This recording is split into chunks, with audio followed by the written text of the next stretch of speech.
cooking, all the housewife type things. But she had to make an application for a passport. So there was no such thing as online in those days. She had to go to the government office and fill out the forms and be interviewed. So that the clerk, a male clerk, interviewed her. And so he asked, okay, what's your name? Right, got that. What's your date of birth? Got that. What's your address? Got that. What's your occupation? She said, I am a housewife and mother. And this clerk, he stops. He doesn't write it down, he stops. And he thinks. He says, no, I mean, what do you do? And she says, I am a housewife and mother.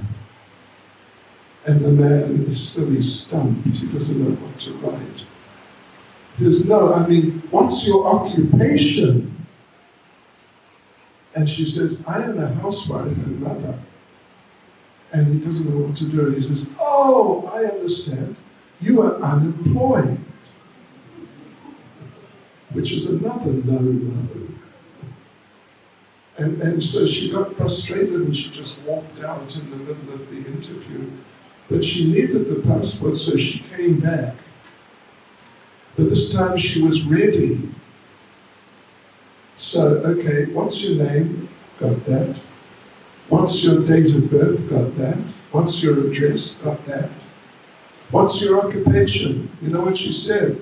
I am a child development technologist. And the man said, oh, that's very good. But what it meant was, I'm a housewife and mother. Anyway, excuse me. But yeah, so, you know, the Smriti part, the Puranas, and the Itihasas, the histories, of course they're very similar in nature, in the sense that the Puranas, like, you may not have read any other Purana other than Srimad Bhagavatam. And you see, what is Srimad Bhagavatam? It's a collection of historical stories which make points, extremely important points, extremely clearly, but they're historical. And the Itihasas means the historical literatures, and particularly, or only even, Mahabharata and Ramayana. And what are they? They're historical. So what's the difference?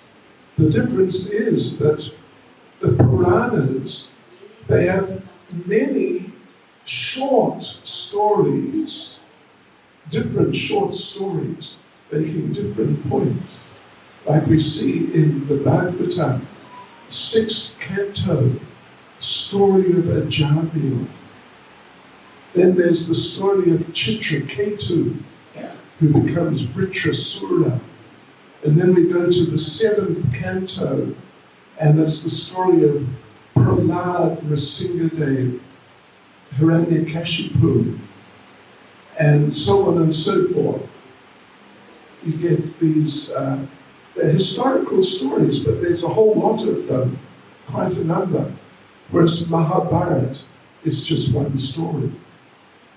It's basically the story of the Pandavas, and Krishna's there, of course.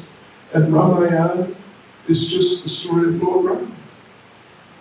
So therefore there's a distinction between the Puranas and the Itihasas.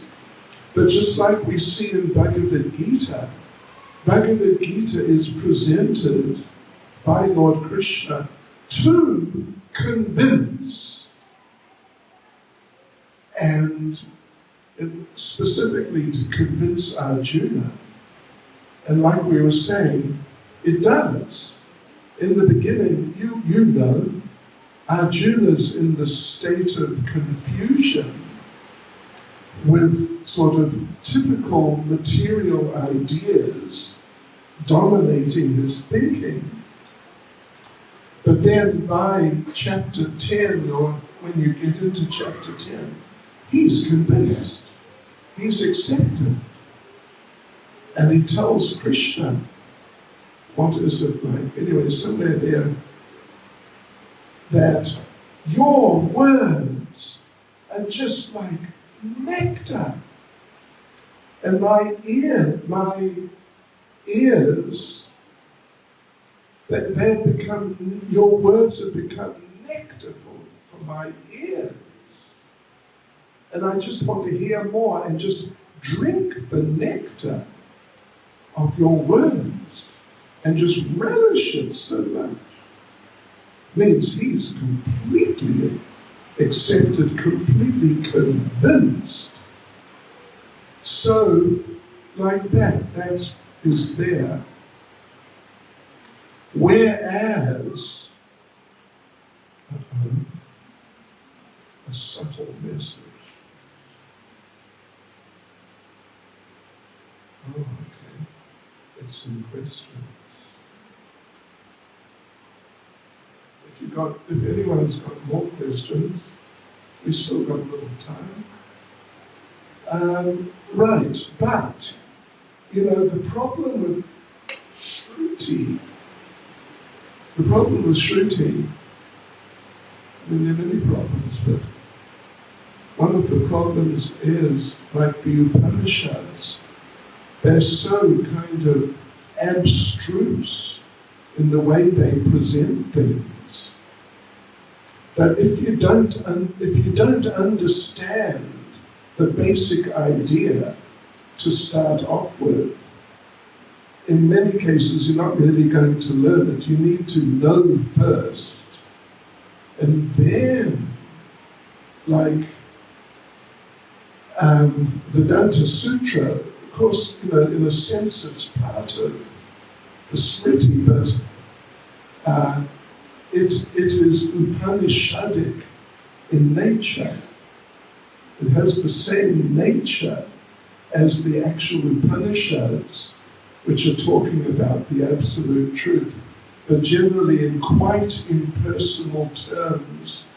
And if you don't understand that it's not impersonal, but it's actually talking about the Supreme Lord, if you don't understand that already, then you're not going to learn it.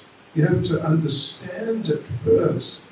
Then you can understand what they're really getting at. Otherwise, you'll just be lost. And of course, the four Vedas, Rig, Samkhya, and Atharva, are the main parts. The Samhitas, it's all about demigod worship. Lord Indra and Agni particularly. And then the Brahmanas, so they're explaining how wonderful it is to go to the heavenly planets. Oh, it's just so nice. In the heavenly planets, you can eat, drink, and be merry all day and just Haribol.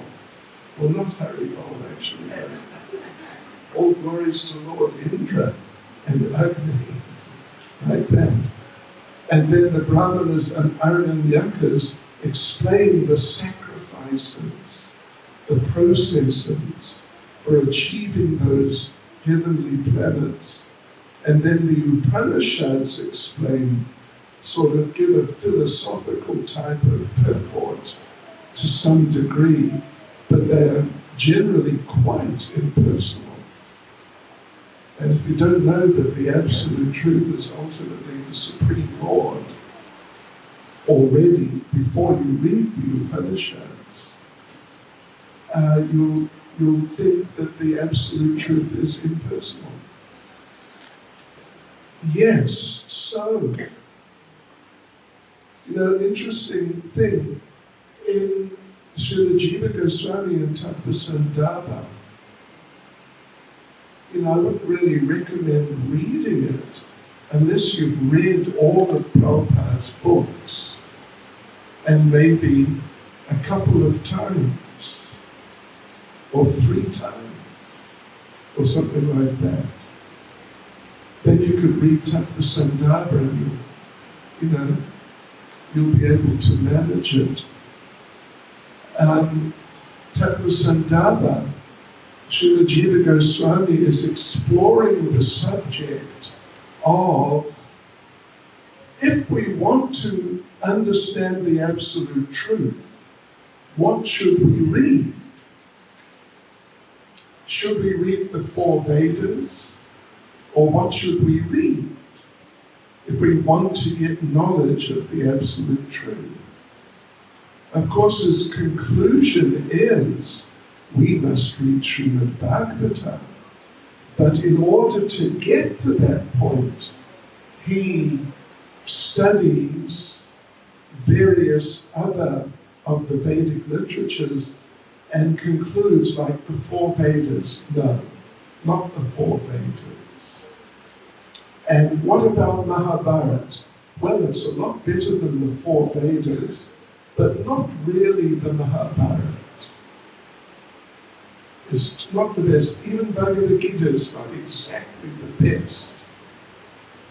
And so what about the Purana? What about Vedanta Sutra? No, that's not the best because it's very confusing. And other Puranas, different Puranas, they're Puranas in the modes. They're Puranas in the mode of ignorance, like the Shiva Puranas. The Puranas generally dealing with Lord Shiva or Durga. They're in ignorance. Then there's Puranas in the mode of passion, particularly the Puranas dealing with Lord Brahma, like the Brahma Purana or Brahma Vaivarta Purana. And then there are the Puranas in the mode of goodness, like Vishnu Puranas and goodness, Padma Puranas and goodness. But none of them are like Srimad Bhagavatam. It encapsulates the meanings of Vedanta Sutra. In fact, it is a natural commentary on Vedanta Sutra by the author of the Vedanta Sutra. And it's got all the different points made, like in the Vedas, as far as there are some points which are of value, and other Puranas, it's got many of the points there which are relevant. And then it's got more. So he concludes, and he congratulates the reader that yes, we have decided Srimad Bhagavatam is what we must study if we want to understand the absolute truth. Yes, so Prabhupada, of course, the way he's presented things to us is a lot simpler than what I've just said, actually. I'm just giving you some background behind the scenes. But you see the way Prabhupada has presented these things. It's not at all confusing if you read carefully. If you read carefully, then it's not at all confusing. It makes everything very clear without having to worry about all these other considerations. What about the 4 Vedas? Because there are people in the world of Hinduism. I'm sure you've heard of the Arya Samaj. You heard of the Arya Samaj? Anyway, they think you just study the 4 Vedas, and not even the Brahmanas, Aranyakas, and Upanishads, but just the Samhitas of the 4 Vedas. And the rest, they think it's all sort of later, and it's even improper, actually. They don't respect the other literatures. So Prabhupada's made it so clear, it's amazing. And it's wonderful. But then, You know, Prabhupada's books, sometimes devotees find them a little difficult, like very philosophical, a little difficult to absorb and just get everything. Well then, you know what you've got to do? You've got to chant Hare Krishna. That's what you've got to do. And not just chant Hare Krishna, just in any way, but you've got to chant Hare Krishna very attentively and without offenses, and pronounce the mantra nicely, hear it properly. Sometimes we say there are 3 rules when it comes to chanting. First rule, you know what the first rule is? Chant, you must chant attentively. You know what the second rule is? Second rule, you must chant attentively. And you know what the third rule is? That whatever it takes, whatever, by all means, you must chant attentively. And if you get that, everything else is sort of like just details. Not so important as that. So yeah, if you really chant nicely from the heart and not less than 16 rounds, if you really chant nicely like that, then you'll find suddenly you can read Srimad Bhagavatam and you don't fall asleep. Yes. But actually, even if you're feeling sleepy, you become more, you get wakened up if you've chanted like that. There's a conversation of Srila Bhaktisiddhanta Saraswati's back in the 1930s sometime. He has a meeting with an American scholar, like a professor of Indian culture and particularly Indian spirituality. They had a discussion, and Srila Bhaktisiddhanta, if you've read Brahma Samhita, you would know he spoke high-level English, like dictionary English. In fact, me, brought up as an English speaker, when I really studied Brahma Samhita, I had to keep a dictionary on the side and refer to it from time to time. Because he uses very high-level, complex English. Yeah. So he preaches to this American professor, and we're talking about almost 100 years ago. And when I went to India for the first time, 1976, a white man in a group of white men and women, and we went to India.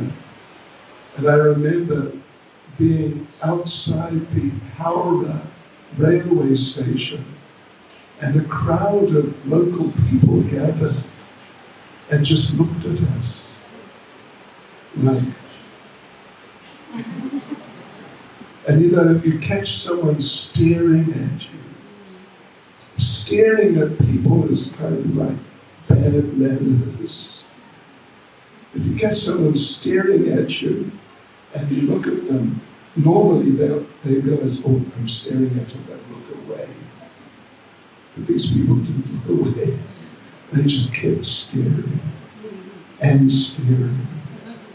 And I mean like 20 minutes staring without a break. And we did things like we waved at them to try and get them to understand, oh, I'm staring, it's not nice to stare. They didn't get the idea. So that was, 1976. Srila Bhaktisiddhanta, this man who came to India, it was like 1930.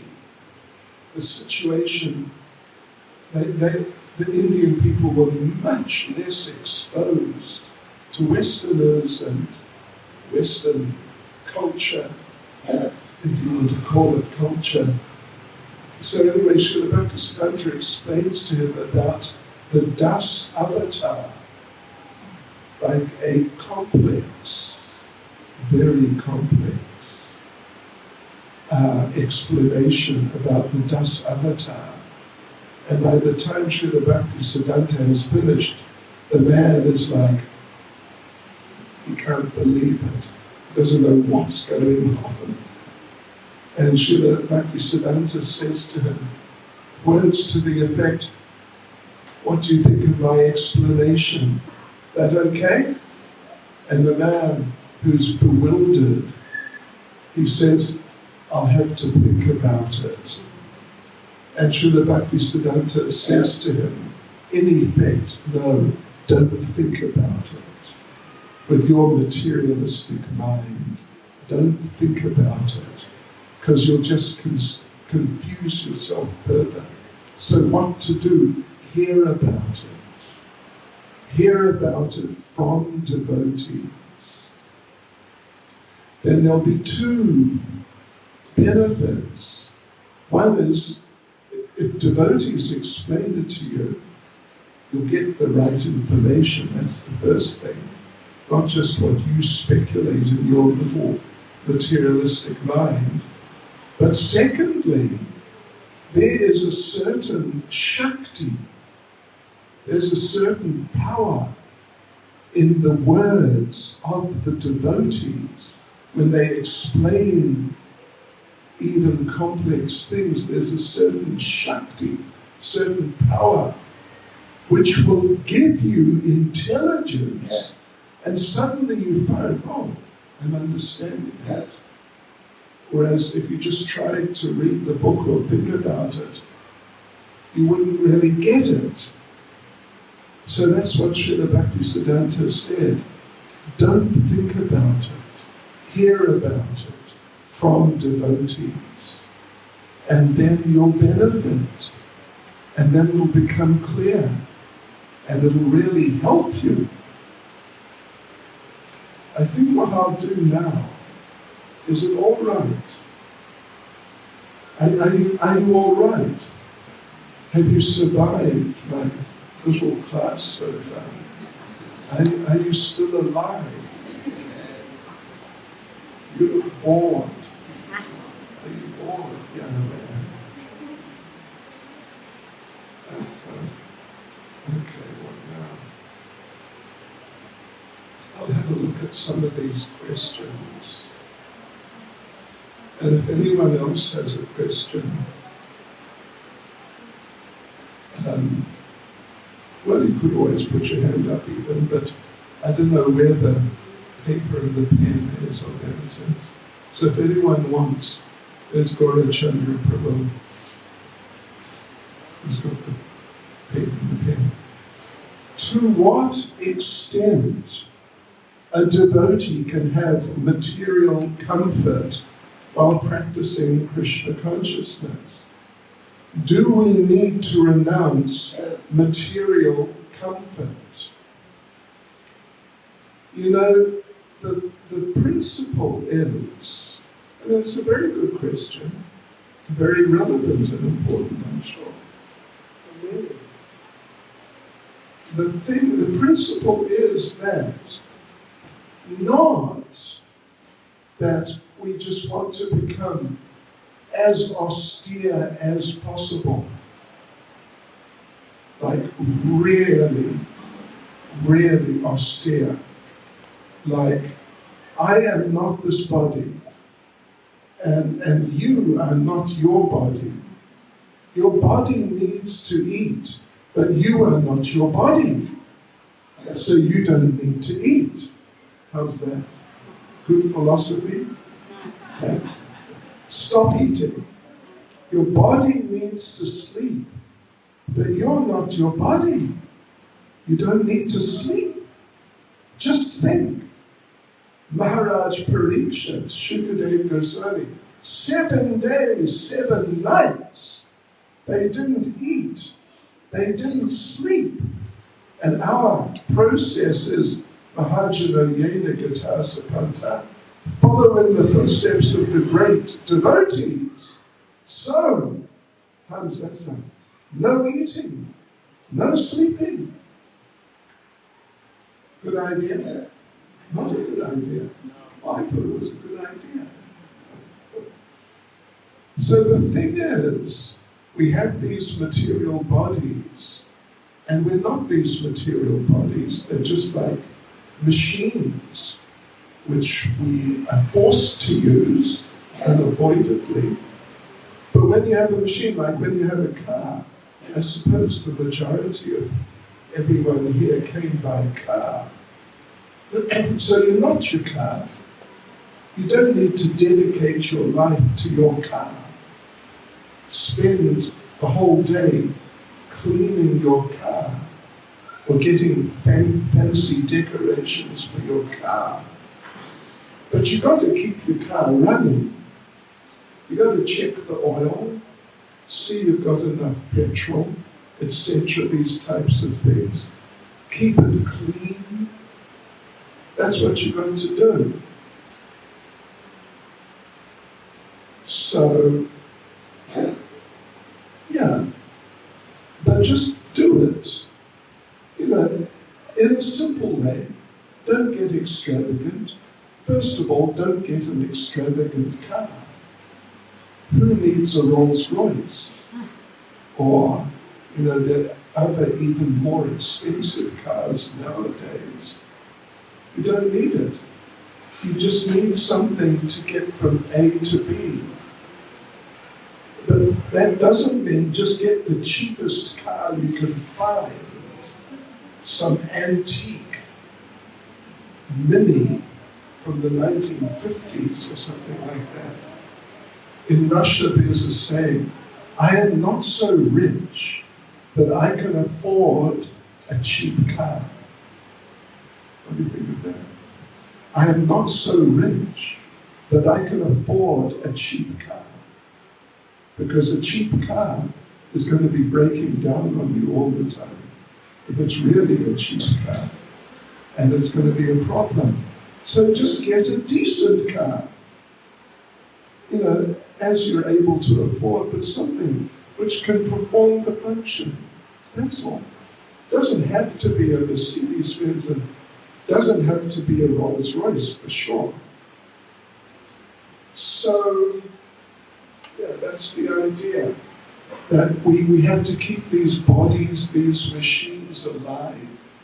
So we need a place to live, we need food, we need clothing, and depending, like you're a devotee, but depending on your nature, you may practically, effectively, you may need a member of the opposite sex. And to have a family with, you may need it. Meaning that if you don't have a member of the opposite sex, it may become too much for your mind. Because, we're conditioned by material existence and the association of the opposite sex is, a really strong need of many people. So like this,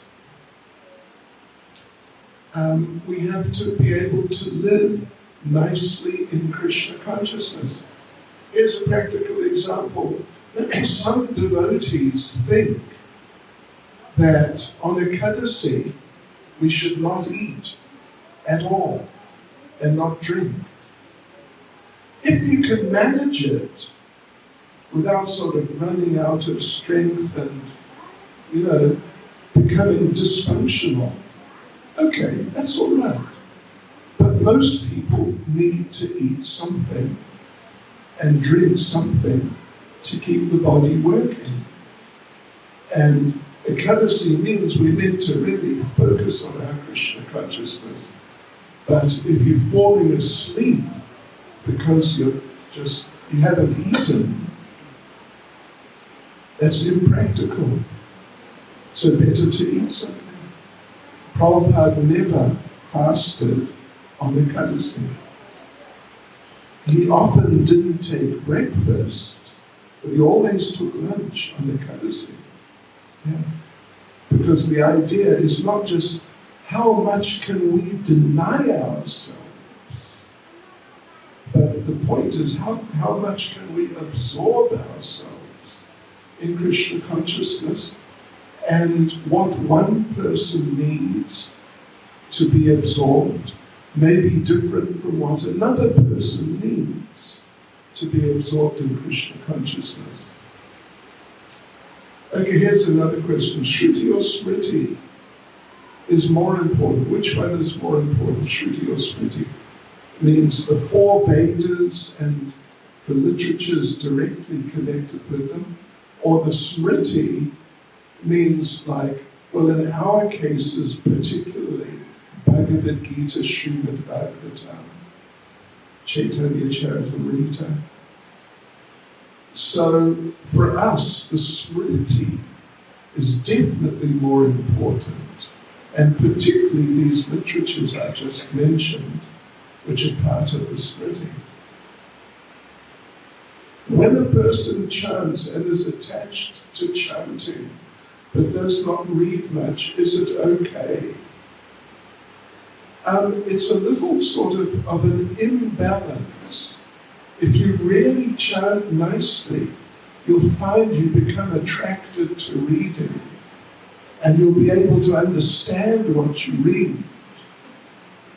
So actually we should do both. Of course we must chant minimum 16 rounds, and you can always do more.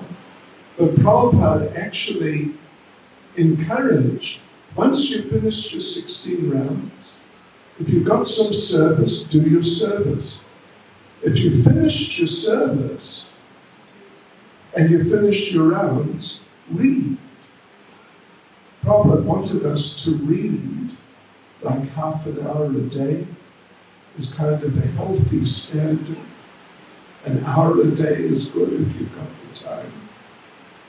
So if you're attached to chanting, that's great. It's better than not being attached to chanting or finding it difficult to chant. But if you're not attracted to reading, you should realize it's a bit of a problem. I should try to address it. Okay, here we go. Mahabharata is Smriti. Bhagavad Gita is Shruti, not exactly. I mean, there are different understandings of the terms Shruti and Smriti, but Bhagavad Gita is part of Mahabharata. So in that sense, it's part of the Smriti. But Bhagavad Gita is Upanishadic in nature. The type of presentation is Upanishadic.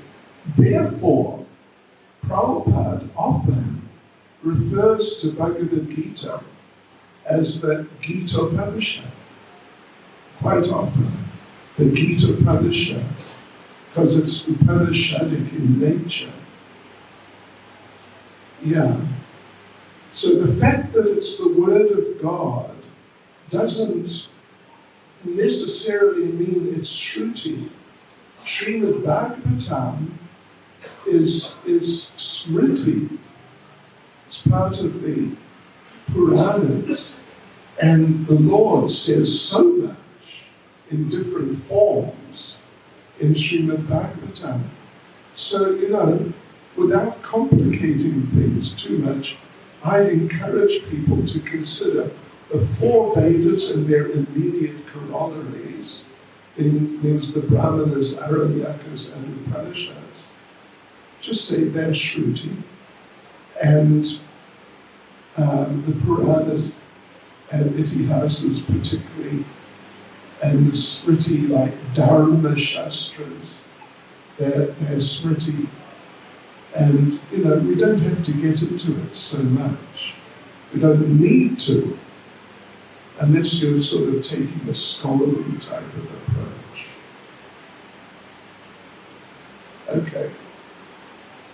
Should we be aggressive or humble in book distribution? That's a good question. If you mean aggressive, like, take this book, no thanks, bang. That's sort of aggressive, not recommended. If you mean, take this book, no. Take it, no. Take it, no. Take this book. No, we shouldn't be like that either. But we should be enthusiastic. We should be enthusiastic. Aggressive is not really the right word.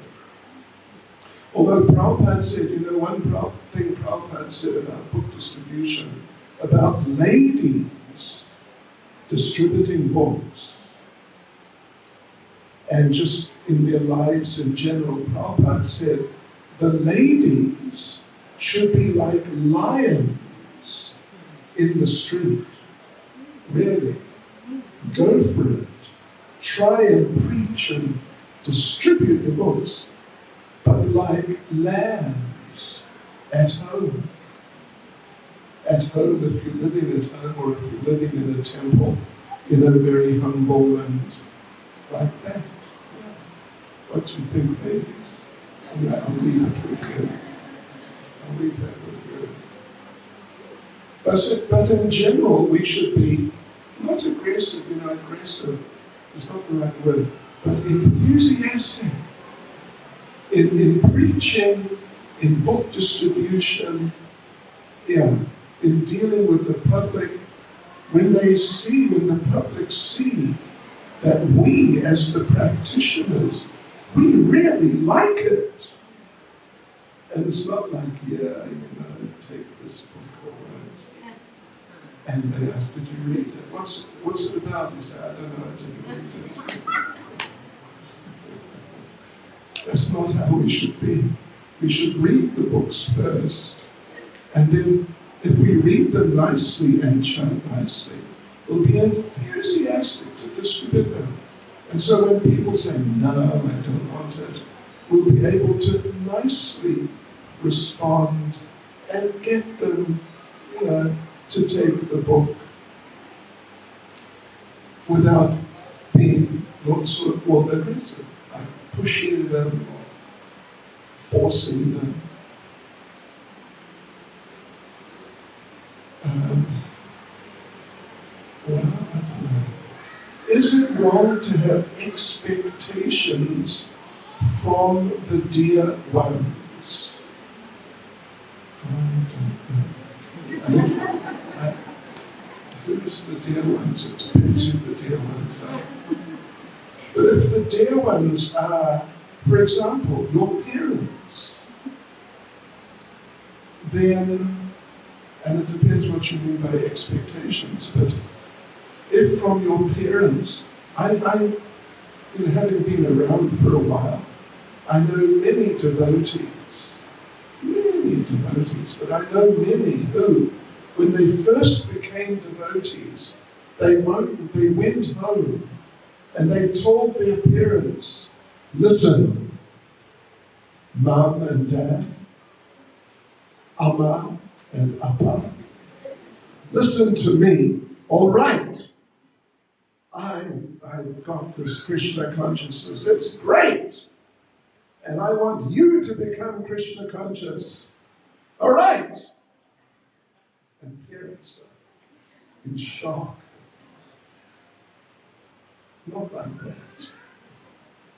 But you can, I knew one devotee years ago in the 70s. He was a hippie, like a real, authentic hippie, living in a commune. And he got a copy of Science of Self-Realization. And he started reading it. And it struck him so strongly. This book is just incredible. He didn't stop reading till he finished the book. He read the entire night until he finished the book. And then he thought, right, that's it. That's it. Finished. That's the end. I'm going to be a devotee. And he became a devotee on the spot. And then he gave the book, or lent the book, to a couple of his hippie friends. And his expectation was they're going to read it and become like me. Yes, that's it. Completely convinced and become devotees. But to his surprise and sort of chagrin, the first person he lent the book to, the next morning he went back to him and said, "Did you read it?" And the other said, "Yeah, I read it, a few pages. No, it's not for me." And that was the reaction of the friends, basically. So, if you have expectations like that, then be ready to be disappointed. Because for people to really get it and become devotees like quickly, it's not so common. It's not so common. So we should have hopes. We should have hopes rather than expectations. And in our hope that people who are close to us may become devotees, we should try and help them. Give them some literature and then try and explain and give them prasadam. And some will become devotees, but they won't all. At least not immediately, usually. Right, can we please give us the answer to the question which appeared on my Facebook page? Would you believe I have about 4 Facebook pages, actually. I have 4 Facebook pages. One in English, one in Hindi, one in Bengali, and one in Lithuanian. 4. And I have Zoom and Telegram. I am a social media person. It is just for presenting Krishna consciousness. So now this devotee here is saying, there was a question on my Facebook page, one of them. What should you do if a devotee approaches you? Oh, I see, yeah. To beg you for forgiveness. Yes. Well, if a devotee approaches you to beg you for forgiveness, and you understand what they want forgiveness for, and you agree that actually, yeah, that was not nice, so it would be appropriate to ask for forgiveness, then forgive them. If they come sincerely, and like you said, they beg you, they don't just in an offhand way say, yeah, well, I guess I shouldn't have said that anyway, what's next? Then that's not begging you for forgiveness. But if they really beg you, and they really feel that they did something wrong to you, if they're sincere like that, you should definitely forgive them.